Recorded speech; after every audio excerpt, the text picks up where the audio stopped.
ओम नमः शिवाय। नमस्कार मेरे प्यारे देशवासियों, मैं राहुल आज आप सबको सती और शिव की कथा सुनाने जा रहा हूँ। सती शिव के लिए सर्वथा आदर्श सहगामिनी थी। उनका अनुसरण करने और उनको प्रसन्न रखने के अतिरिक्त अन्य किसी चीज में उनकी रुचि नहीं थी। लेकिन इसका ये अर्थ नहीं है कि उनका अपना विवेक नहीं था। इसके विपरीत वे हालांकि सती थी, लेकिन वे दुर्गा और काली भी थी। और जब वे कोई निर्णय कर लेती थी तो कोई नहीं था जो उनको रोक सकता, जैसा कि हम आगे चलकर देखेंगे। लेकिन इस समय उनको अपने उस राजमहल की विलासिताओं की कोई चाह नहीं थी, जहां तमाम तरह के सुख सुविधाओं के बीच उनका लालन पालन हुआ था। इस समय तो वे केवल अपने विलक्षण पति का अनुसरण करती हुई उनके पिशाचों और गणों के पीछे पीछे हिमालय की श्रृंखलाओं और चोटियों का भ्रमण करना चाहती थी। शुरू में तो वे उनकी तरफ ध्यान भी नहीं देते थे, लेकिन वे उनकी इस ऊपरी उदासीनता की परवाह किए बिना उनका अनुसरण करती रहती थी। एक दिन उन्होंने उनसे अकस्मात पूछा, तुम मेरे पीछे क्यों लगी रहती हो? उन्होंने उत्तर दिया, क्योंकि मैं आपकी धर्म पत्नी हूं। तुमने मुझसे विवाह क्यों किया? उन्होंने पूछा। क्योंकि आपके बिना मैं अधूरी हूं, उन्होंने उत्तर दिया। मेरे पास तुमको देने के लिए कुछ भी नहीं है, लेकिन मैं तो आपके सिवा और कुछ चाहत ही नहीं करती, उन्होंने कहा। मेरे पास ना तो कोई जनक है, ना कोई वंश है, और ना ही कोई संपत्ति ही है मेरे पास। ये विचित्र प्राणी ही मेरे सब कुछ हैं। मैं आपके अलावा और कुछ नहीं चाहती। जिनको आप अपना समझते हैं वे ही मेरे अपने भी हैं, उनका उत्तर था। उनकी दृढ़ता और प्रेम ने अंततः उनका हृदय पूरी तरह से जीत लिया, और उन्होंने अपने गणों से कहा कि वे उनको अकेला छोड़ दें, और जब उनको उनकी आवश्यकता होगी तो वो उनको बुला लेंगे। इसके बाद भगवान ने सती को अपनी बाहों में भर लिया और उनके साथ उसी तरह रति क्रीड़ाएं करने लगे जिस तरह कोई भी पुरुष अपनी नवविवाहित पत्नी के साथ करता है। वे पल भर को भी उनसे दूर न होते, और अगर होते भी तो अचानक वापस आकर पीछे से उनकी आंखें बंद कर लेते, जिससे वे कांप उठती और सहारे के लिए उनसे लिपट जाती। वे अचानक अदृश्य हो जाते और फिर उनको पकड़ लेते, और डर के मारे उनकी चीख निकल जाती, और फिर उनके सामने अचानक प्रकट हो जाते, जिससे वे दिखावटी भय के साथ उनकी बाहों में सिमट जाने को भागती। कभी कभी वे फूल इकट्ठे कर उनसे हार बनाकर उनके केशों को सजाते। कभी जब वे अपना ही रूप निहारने के लिए पानी के किसी गहरे कुंड में झांक रही होती, वे उनके पीछे से आकर पानी में झांकने लगते। तब वे मानसून के काले बादल के समान होती, जिसके पीछे से पूर्णिमा का चांद झांक रहा होता। क्योंकि सती आवनूसी रंग की थी, जबकि शिव चंद्रमा की भांति शुभ्र थे। फिर वे सरोवर से कमल इकट्ठे करते और उनकी सांवली काया को उन फूलों से सजाते। अक्सर स्नान के बाद वे वस्त्र पहनने में उनकी सहायता करते और उनको चंदन का उपटन लगाते तथा उनके स्तनों पर कस्तूरी मलते। जब जाड़े का मौसम आया तो शिव ने काम का ध्यान किया।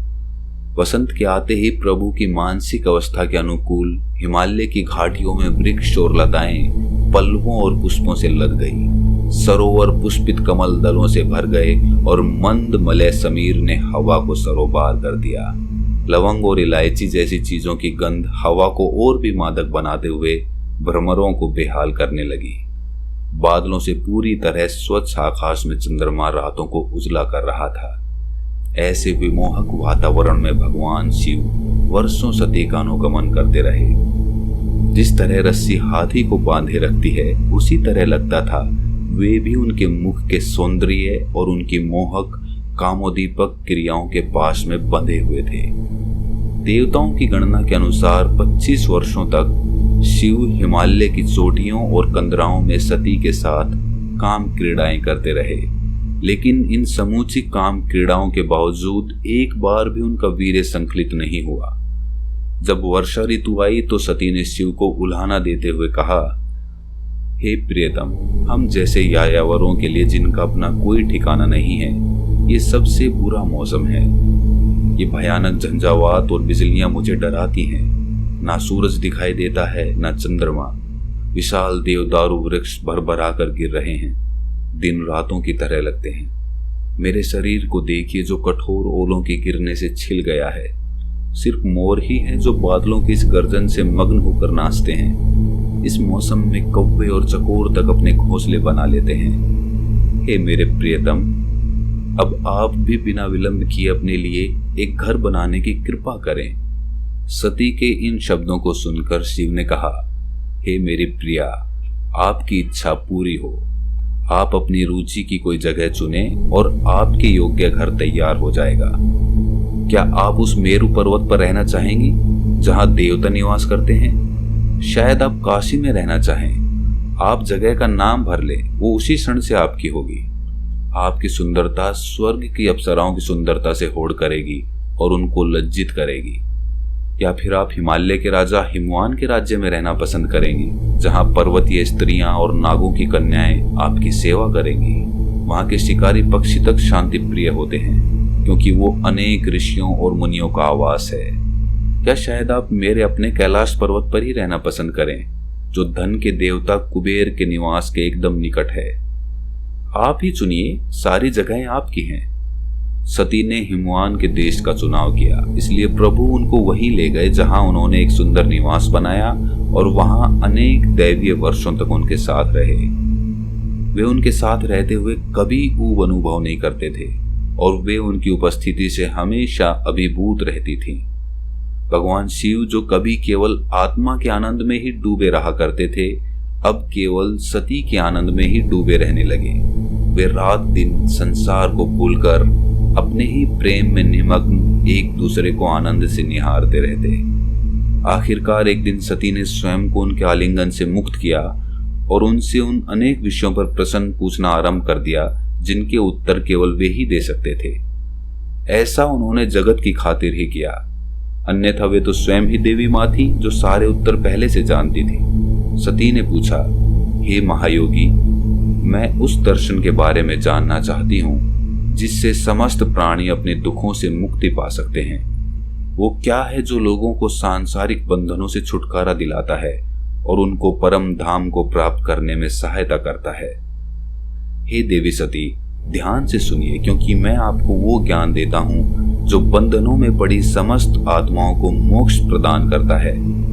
हे देवी, इस बात को जानिए कि परम ज्ञान इस महान सत्य को अनुभव करने में निहित है कि मैं ही ब्रह्म हूँ, अहम ब्रह्मास्मि।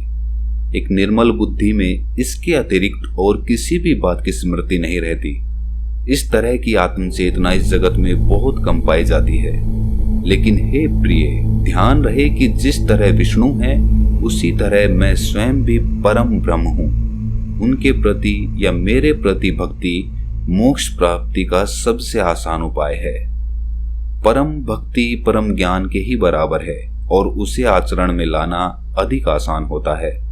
जो भक्ति में डूबा होता है वो नित्य आनंद की अवस्था में होता है। भक्ति में मुझको आकर्षित करने की जो सामर्थ्य है वो किसी और चीज में नहीं है। अगर शूद्र भक्त होते हैं तो मैं उनके भी घर पहुंच जाता हूँ।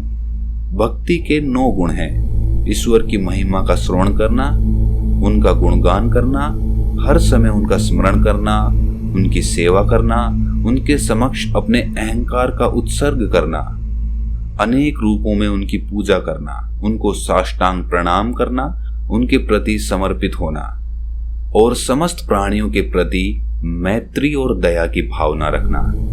भक्त हमेशा ये विश्वास करता है कि मैं जो कुछ भी उसके लिए देता हूँ वो उसके कल्याण के लिए ही होता है।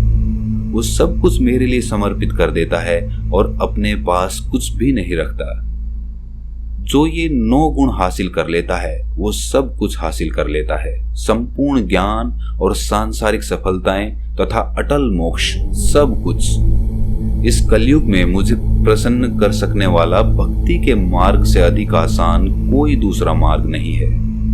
निरंतर अवनति की ओर जाते इस युग में ज्ञान या आध्यात्मिक साधना और वैराग्य या अनासक्ति का दुरुपयोग हो रहा है और वे उपेक्षित हैं।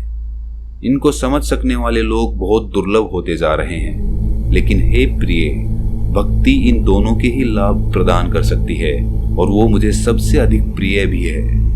ध्यान रहे कि विष्णु और मैं दोनों ही अपने भक्तों के अधीन हो जाते हैं। भक्ति के बारे में इस प्रवचन को सुनकर सती अत्यंत प्रसन्न हुई। वे उनसे शास्त्रों, नीतियों, नैतिक मर्यादाओं और धर्म के बारे में भिन्न भिन्न युगों में भिन्न भिन्न तरह के लोगों के आचरण के बारे में और तंत्रों मंत्रों के ज्ञान के बारे में लगातार प्रश्न करती रही। शिव और सती के बीच इन विभिन्न विषयों पर हुए संवाद हिंदू दर्शन में पाए जाने वाले महान ज्ञान की बुनियाद हैं। नक्षत्र विज्ञान, भेषज विज्ञान, औषधि विज्ञान और हस्तरेखा विज्ञान समेत विभिन्न विज्ञानों से संबंधित पवित्र पुरा कथाएं उनको सुनाई गईं। शिव ने उनको तंत्र मंत्रों की सहायता से बहुत सी बातें समझाई। इस प्रकार सती और शिव, जो सर्वत्र हैं और जो मनुष्यों की सहायता में सदा तत्पर रहने वाले हैं, ने हिमालय पर अपना विमर्श जारी रखा ताकि विपत्तियों में डूबी मनुष्यता की सहायता की जा सके और मनुष्य को संसार सागर से या जीवन मरण के चक्र से छुटकारा पाने में सक्षम बनाया जा सके। एक बार शिव सती के साथ अपने नंदी पर सवार होकर पृथ्वी का भ्रमण कर रहे थे।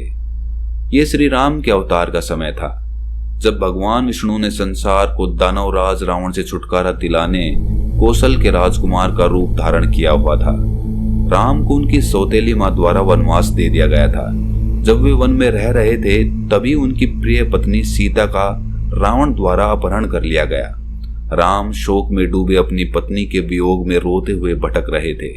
यही समय था जब शिव और सती दंडक नाम के उस वन में पहुंचे और उन्होंने राम को देखा, जो अपनी पत्नी के वियोग में उसी तरह तड़प रहे थे जैसे अपनी पत्नी के प्रेम में डूबा कोई भी पति तड़पेगा।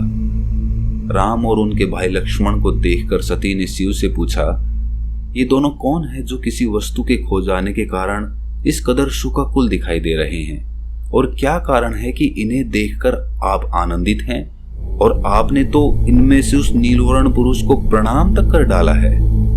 शिव ने मुस्कुराते हुए समझाया, हे देवी, ये राम और लक्ष्मण नाम के दो भाई हैं। ये अयोध्या के राजा दशरथ के पुत्र हैं और सूर्य वंश से संबंध रखते हैं। बड़े भाई राम विष्णु के अवतार हैं। वे किसी भी तरह के संकटों से परे हैं। भगवान ने लोक कल्याण और अच्छाई की रक्षा के लिए पृथ्वी पर अवतार लिया है। अपने इस मनुष्य अवतार में वे एक शोकग्रस्त पति की लीला मात्र कर रहे हैं। वास्तव में वे सदा आत्मानंद में डूबे रहने वाले हैं। राम के अतिशय दुख को देखकर सती शिव की इस व्याख्या पर विश्वास नहीं कर सकी। उनके संदेह को देखकर शिव ने सती से कहा कि वे स्वयं जाकर राम की परीक्षा ले लें। सती राम की परीक्षा लेने को तत्पर ही थी, इसलिए उन्होंने सीता का रूप धारण कर राम के सम्मुख जाने का निर्णय किया। उन्होंने सोचा, अगर वे सचमुच विष्णु ही हैं तो वे मेरे वेश को भेद पाने में सक्षम होंगे। राम ने तत्काल ही उनके वेश को पहचान लिया और उनको प्रणाम करते हुए बोले, हे देवी सती, आपको प्रणाम करता हूँ। आपने अपना रूप तजकर ये वेश क्यों धारण कर रखा है? आपके स्वामी शिव कहाँ हैं? क्या आप अकेली आई हैं? राम के ये शब्द सुनकर सती आनंदित हुई और उनको उनके दैवीय स्वरूप पर विश्वास हो गया। उन्होंने उनको बताया कि किस तरह उन्होंने शिव की बातों पर अविश्वास किया और वे उनकी परीक्षा लेना चाहती थी। लेकिन एक संदेह तब भी उनके मन में बना हुआ था। वे हमेशा सोचा करती थी कि शिव और विष्णु एक दूसरे के समकक्ष हैं। तब फिर उनके पति ने राम को प्रणाम क्यों किया? राम ने उत्तर दिया, एक बार शिव ने दिव्य विश्वकर्मा से एक अद्भुत सभागार का निर्माण कराया था, जिसमें एक अत्यंत सुंदर सिंहासन रखा हुआ था। उन्होंने वहां पर सारे देवताओं, ऋषियों और अन्य स्वर्गीय विभूतियों को आमंत्रित किया। इसके बाद उन्होंने वैकुंठ से विष्णु को आमंत्रित किया और उनको उस महान सिंहासन पर आसीन कर अत्यंत मांगलिक मुहूर्त में वैदिक पाठ के साथ विष्णु के मस्तक पर सोने का मुकुट रखते हुए सबके समक्ष घोषणा की कि अब के बाद से विष्णु उनके ही समान पूजा के पात्र होंगे। राम ने बताया, उस अवसर पर शिव ने कहा था कि आप अखिल ब्रह्मांड के स्वामी हैं। आप ही हैं जो समस्त देवताओं द्वारा पूजे जाने के परम अधिकारी हैं। आप मेरे साथ युद्ध होने की दशा में भी अपराजय होंगे। मैं स्वयं आपके भक्तों को मोक्ष प्रदान करूंगा। इस प्रकार शिव ने कहा था और उस समय के बाद से शिव मेरी पूजा करते हैं और मैं शिव की पूजा करता हूँ। सती ने जब ये सुना तो संतुष्ट हुई, लेकिन अब उनको अपने पति के शब्दों पर अविश्वास करने को लेकर क्लेश हो रहा था। जब वे शिव के पास लौटी तो वे दुखी और उदास थीं। उनकी इस मानसिक अवस्था को देखकर शिव ने उनसे उनके दुख का कारण पूछा। उन्होंने अपने संशय शिव को बताए और उन्होंने तत्काल ही विष्णु को दिए गए अपने उस वचन के बारे में सोचा कि यदि सती ने कभी भी उन पर या उनके उपदेशों पर संदेह किया तो वे उनको तज देंगे। यद्यपि उन्होंने उनसे इस बारे में कुछ भी नहीं कहा, लेकिन वे समझ गई कि उनके मन में कोई विचलित करने वाला विचार पैदा हो चुका है।